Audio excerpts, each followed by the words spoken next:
A whole new space race has begun. Over the next decade, the United States, Germany, England, Japan, India, China, Russia, and even a few private companies have plans to send rockets to explore the moon. They will map the lunar surface, search for clues to its origins, and find out what's there that humans can use to survive. A Russian mission will send seismic detectors into the soil to monitor moonquakes and study the flow of heat from the moon's core. A Japanese mission will use X-rays to search for rare minerals. An American mission is prospecting for water in the shadowy craters at the moon's poles. But governments aren't the only ones joining this new race to the moon.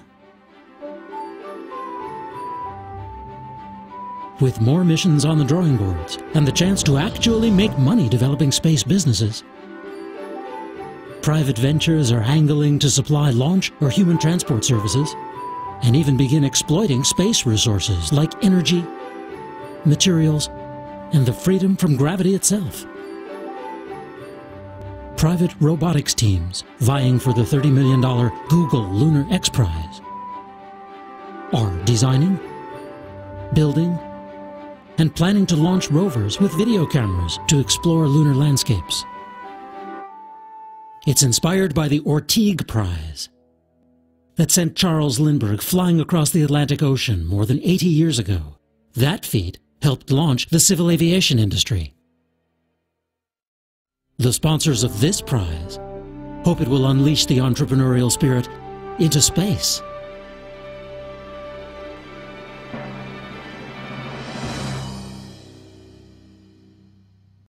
The goal of these missions is to begin to fulfill a grand promise of the space age: to send humans back to the moon and beyond.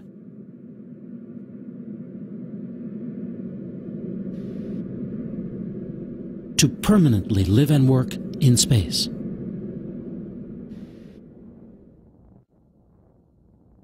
NASA has unveiled its grand plan. It's a series of steps designed to build knowledge and expertise while steadily reducing the risks to human life. For now, it's the space shuttle that takes us up there. It's a big freight hauling system, able to lift over 25 tons of people and machines into space with every launch.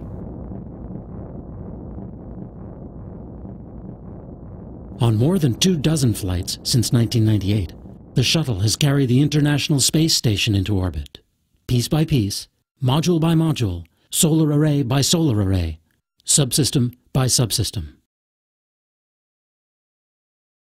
But the shuttle has never lived up to its promise of low-cost access to space. And now, a new NASA transportation system is slated to take over. If all goes well, Constellation will transport astronauts back to the moon, on to some of the near-Earth asteroids, eventually to Mars, and perhaps beyond.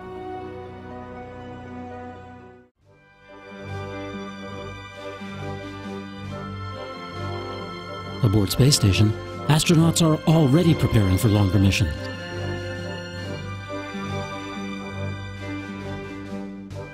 Figuring out how to keep muscles and bones from weakening and thinning out through exercise and nutrition.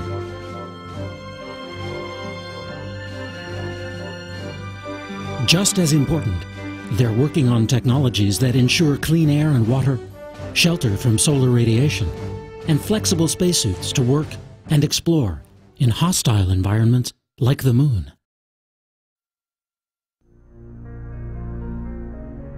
The surface of the moon first came into focus 4 centuries ago. The Italian physicist and philosopher Galileo Galilei had heard of an instrument built by Dutch opticians that could see faraway things as if nearby. Galileo, in many ways the first modern scientist, saw this new instrument as a tool to help settle a long-standing question. What was the nature of the heavens? And what was the place of the world of men within it? The moon, to some philosophers, was seen as a perfect crystalline sphere of divine substance, free of any earthly imperfections. In 1609, to help support his science, Galileo began building and selling spyglasses to sea captains and merchant traders. But he himself took aim at the moon. He saw that it had a rocky, textured surface like the Earth, marked by myriad craters, mountains, and ocean-like depressions. The moon, he found, was far from perfect. To Galileo the scientist, it was even better, for it was clearly a world unto itself.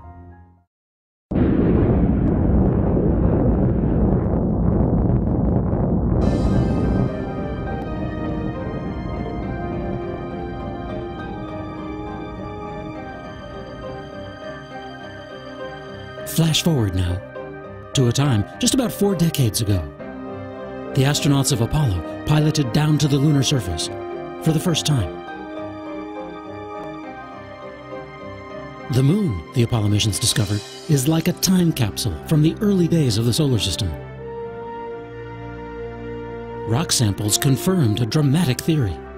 The moon is actually made of material very similar to the surface of the Earth, likely blasted out more than 4 billion years ago in a violent impact with an early planet that was about the size of Mars.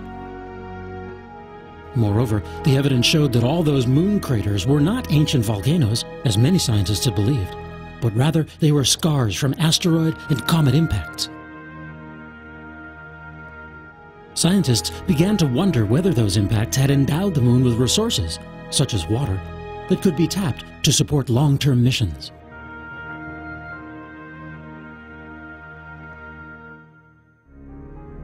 The 6 Apollo crews that landed on the moon had all touched down near the equator.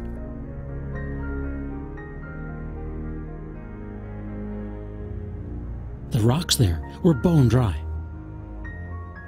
In fact, all the fine dry dust became a persistent problem by getting into equipment and even sneaking into spacesuits.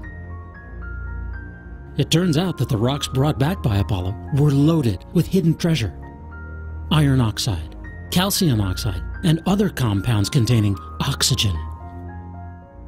To confirm this finding, astronomers trained the powerful eyes of the Hubble Space Telescope on the lunar landscape. What could a telescope able to see things 10 billion light years away tell us about an object so close we can practically reach out and touch it? From its position in orbit, Hubble's instruments are able to read the ultraviolet light that's blocked by the atmosphere. Using Hubble's spectrograph, astronomers could look for the fingerprints of specific minerals. Hubble's first lunar targets, the landing sites of 2 Apollo missions.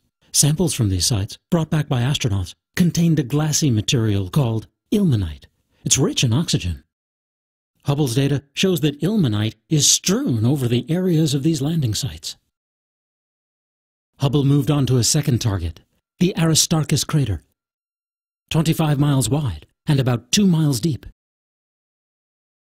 Created by an impact just 450 million years ago, a short time in cosmic history, it's one of the youngest large features on the moon. That impact exposed the ground below, and with it, the history of a region rocked long ago by impacts, volcanic explosions, and tectonic shifts. This region, too, is rich in ilmenite, and therefore oxygen.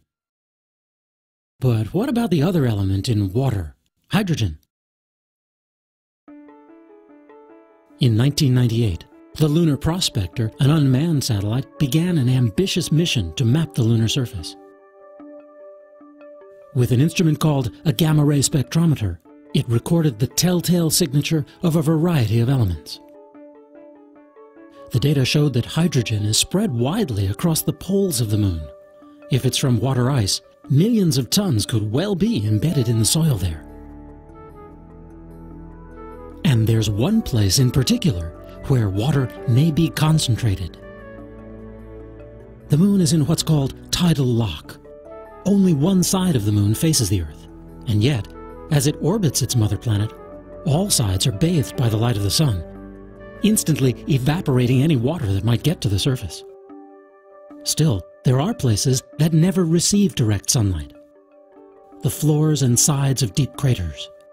These shadowy areas, found mostly around the poles, may well contain stores of ice. One of the best places to look is at the South Pole, especially the famed Shackleton crater. It's named for the fabled explorer of our own South Pole, Ernest Shackleton. If there is ice here, it might have been delivered by the asteroid or comet that hollowed out the crater in the first place, or by others which impacted in other places, spraying the vapor that came to rest here. As important as it is, water may not be the only vital resource for future explorers. Back in July 1969, astronaut Neil Armstrong departed slightly from the mission plan. He scooped up some dirt, known as regolith, used it to fill out an empty space in a sample container, and brought it back to Earth. The dirt had been lying there for millions, if not billions of years, soaking up the sun. Scientists found that solar winds had endowed that dirt with a substance rare on Earth called helium-3, and there's a lot of it there on the moon. So now, Chinese, Russian, Indian, and American planners are all considering ways to mine helium-3 as a potential fuel source for interplanetary travel and even large-scale power generation here on Earth. When people do return to the moon, the poles may offer the best chance of finding water. But try landing there.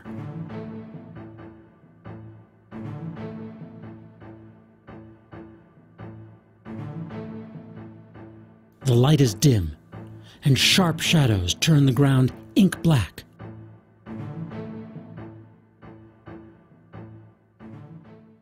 Engineers at NASA's Jet Propulsion Lab are working on special sensors to read the landscape and safely guide lunar vehicles to their landing sites. One of them is called LiDAR. It's a laser that emits pulses of light, 8 times per second, to produce a 3D picture of the surface below. On the way down, automated navigation systems will be programmed to avoid rocks and the slopes of craters to find the smoothest places to set down. The job of scoping out safe landing spots now falls to NASA's Lunar Reconnaissance Orbiter in the most ambitious lunar mapping project to date. Like a lunar spy satellite, the LRO is scanning the surface of the moon with a multitude of instruments. It uses a laser to survey the topography. When the light bounces off the surface and returns to the orbiter, its timing and intensity reveal the location of steep slopes and rough terrain, or of level landing spots. Another instrument records the temperature. Where there's lots of loose material, temperatures change more slowly from day to night. So a thermal map can show places where the ground is too rocky or too soft for a landing. Finally, the orbiter trains a high-resolution camera on the surface. This allows mission planners to actually pick out any large boulders. In this simulation, the red areas are clearly unsafe, while the green are smooth and free of hazards. Few places on Earth have been scanned so thoroughly, and within the data, planners hope to uncover places that are not only safe, but worth exploring.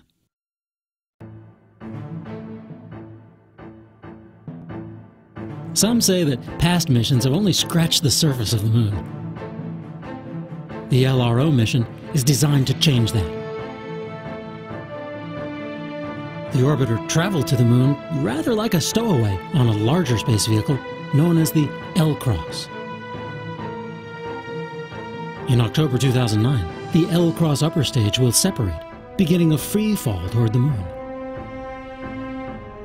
It's a 2-ton projectile aimed right at Shackleton crater.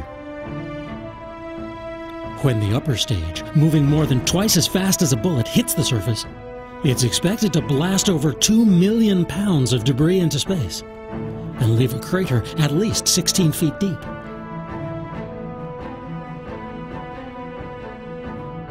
The lower stage trails above and behind, equipped with a battery of infrared and visible wavelength cameras.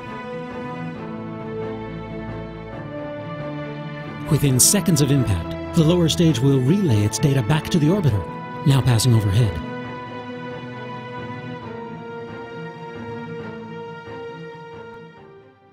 And back on Earth, ordinary humans won't be left out of the action. Provided the sky is clear, astronomers will look on, with many wielding telescopes that Galileo could only have dreamed of using. With any luck, the orbiter and impactor combination will yield a definitive answer on how much ice is on the surface, how deep it lies underground, and what other resources call out to future generations of explorers and entrepreneurs. Until then, we'll have to content ourselves with images being sent back by the orbiter. Like these craters, thought to be strewn with lava that intruded from the lunar interior. Or these more rounded features near the North Pole. Or these incredible close-ups of Apollo landing sites, with shadows cast by the landers of Apollo 11, 14, 17, and others left behind when astronauts returned to Earth.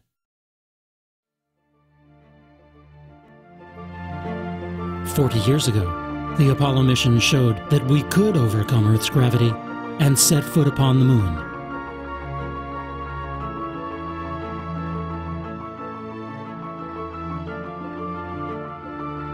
But not for long. Now we are making plans to go again. Emboldened by evidence that we can find the natural resources to extend our stay and to extend our reach out into Galileo's solar system and beyond into the wider world.